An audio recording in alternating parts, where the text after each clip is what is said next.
All right, you can make it 5 straight wins for the LA Clippers as they go on to win 128-108. Big-time second half for them. James Harden leading the way with 30 points in this game. And this is just another example of why people keep saying the LA Clippers could be one of the most dangerous teams in the West. Well, yeah, you got a guy like James Harden that we know what he can do in the league, get a bucket by himself, can run a team very well, and Kawhi's getting healthy. And then the emergence of Zubac, what he's doing this year is spectacular. But I think the key for them is like Kawhi staying healthy, he's finding his rhythm, he's getting his legs, but Norman Powell getting back healthy. When he brings that to him, because he was leading them in scoring, it gives them a different dynamic. I mean, the guy tonight for me that I watched, obviously James had a great night, but it's Bogdanovic. You know, him off the bench, and they made that adjustment of starting him in that second half. I think that was the big change. That third quarter, they went up. He had some big threes. You know, Memphis didn't go away. They kept fighting, they kept competing. And, you know, you got to give them a lot of credit. But Bogey was the one that kept answering the call and knocking down big shot after big shot. You know, hit 2 or 3 threes just to put them away, put them out their misery. And he's one of the last 2 games. I think the game before, he's 8 for 8. Tonight, he hit a bunch of shots. He's the guy that's a difference maker for them. Yeah, he was 6 of 9 in this game for 16 Very points. efficient. And then the Clippers go for 6 players in double figures. Again, just another example of a team with a lot of depth. Yeah, you know, Zoo doing his double-double all over again. Then he's Kawhi going to get a double-double. But like you said, Bogey come in and did his job, but James got it going again in the third quarter and got that separation they needed. And that's all they really needed. Like, those guys got the great players defensively that can guard and switch out and make plays. But you got 2 guys you know can go get you a bucket whenever you need it. That's Kawhi Leonard. We know what he's done, 2 Finals MVPs. And James Harden said he don't need a system. He is the system. Yeah. And he's been proving that all year with the Clippers making big shots, making the right reads. So they're a tough team, a dangerous team you don't want to see in the playoffs so they can stay healthy. Right now, they're in a play-in situation. I'm just kind of looking at the updated standings. It's Minnesota, LA, Sacramento, and then... And they won 5 in a row, and they're still in the play-in. Right. Well, if they keep trending this direction, they won't be. So if they win the next couple games, they keep going on a little winning streak, and they keep finding their rhythm and playing well, I could see them being top 6. Game and a half behind Golden State, who sit for 6.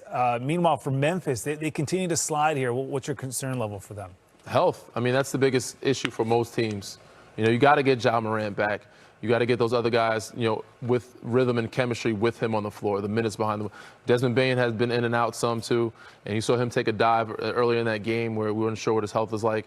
But if you get him back, everybody on the same page and get some minutes of them, that group together, it's a totally different team. But also they need some maturity, some experience. But that just, first and foremost, get Ja Morant back. Right. Jaren Jackson Jr. in this game didn't have his greatest shooting night, 9 for 24, finished with 23 points. They got contributions from different guys, again, without Ja Morant. But at the end of the day, I mean, this team, if they're going to make any kind of noise in the playoffs, they need a healthy Ja, like he said. Yeah, I think the role players did great. I mean, they played well in the first half. Second half, you know, the Clippers made adjustments coming out of halftime, and then they put the pressure up. They started being defensively more aggressive. Kawhi got more aggressive. And then I think those guys didn't have the same rhythm. But at the same time, the key is being healthy. But I think losing Dillon Brooks was a big key for their team. Like the toughness, the dog, the heart he brought to their team. People feared Memphis. You know what I mean? Now I think, like, it's a big difference now. And, I mean, Jalen Wells is a great rookie coming in, but he's stepping in and trying to take the role of what Dillon Brooks was, and it's not the same. But the key is getting Ja Morant back. When he's healthy, we know how electric he is and what he brings to the game, and he gives that team that edge and feel like they're not scared of anybody. Hard to judge him right now without Ja. Yeah, but I got to give a lot of credit to those other guys. Santi Aldama stepping up, Jay Huff is stepping up. You know, Zach Edey's getting some minutes. It's allowing them to grow some, but this is money time. You know, we don't have that. This is not the time to do that. We need guys in the locker room, on the floor, lacing them up, and everybody healthy. So if we get Ja back and those other guys playing the way they played tonight, so Santi stepped up really well. Jay Huff stepped up. So they kept fighting. Scottie Pippen Jr., another good one off the bench, and he started tonight. So they fought for a team that you expected to get blown out tonight. They put up a really good fight. Yeah, Scottie Pippen Jr. finishing with 15 points and 5 assists. But it's the Clippers on this night winning 128-108. Kawhi Leonard, 23 points, 10 boards. Return back to the lineup for the Houston Rockets. 37 points on an efficient 13 of 17 shooting. 9 of 11 from 3 in this game. I mean, that puts out Miami. Don't get no better than that. It's a hell of a game back. That is impressive for him. Houston goes on to win their 9th straight game as we welcome you back into studio. We were talking about this pregame, and you were actually mentioning this. You were saying that Miami needed, the key to win here was have a huge lead in the fourth quarter, because for some reason in the fourth quarter, these guys, I mean, recently anyway, they've been folding, right? It happens again. They were up in this game. This is the 18th game this season that they've blown a lead in the fourth quarter and have lost. I don't know. We talked about it, man. Lost words. Honestly, I think they didn't have to have a big lead. But if Wiggs played a full game, the second half the way he played the first game, they only lost by 4. This would have been a different game. He only took, 6, 7 shots in that second half? I think he had... he had 8 points. Yeah, he had 8 points in the second half. He ended up with, was it 30 or 28? 30. Yeah, 30. Okay. 30 in the game. Well, that's the game. I mean, 30 isn't good enough. He did his job, but, they needed him to do more. Need Tyler to do more. Everybody needed to do a little more. But if they would have if he stayed with that aggressiveness and they would have made more shots, Fred just got hot. It was Freddie's night, and you didn't do much to I mean, they put Davion Mitchell on him, but you didn't trap him as much as you should have. They could have switched a little bit more. And then, Amin Thompson, unbelievable. Him getting out on the break and the steals, they had a multitude of guys put the imprint on the game tonight. Yeah, and I think just what he said, we seen Wiggins go get, 20 in the second quarter, then we turn around and see Fred get 15 in the third quarter and got himself going. But I think they did a great job. He was getting to his spots. They going on these screens where you're not supposed to when a guy has that rhythm. And then they were setting a pick and roll to try to get the switch. And guys wasn't switching. You can't leave him by himself when a guy has it going like that. Yeah.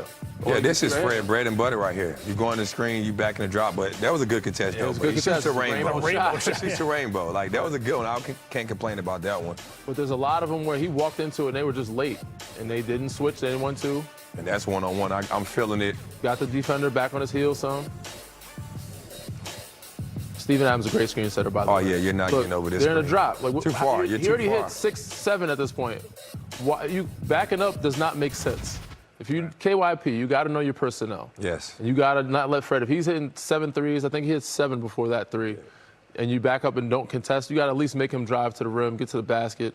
But they did say they tried to put Davion Mitchell on him. He did a good job of fighting with him and slowing him down some.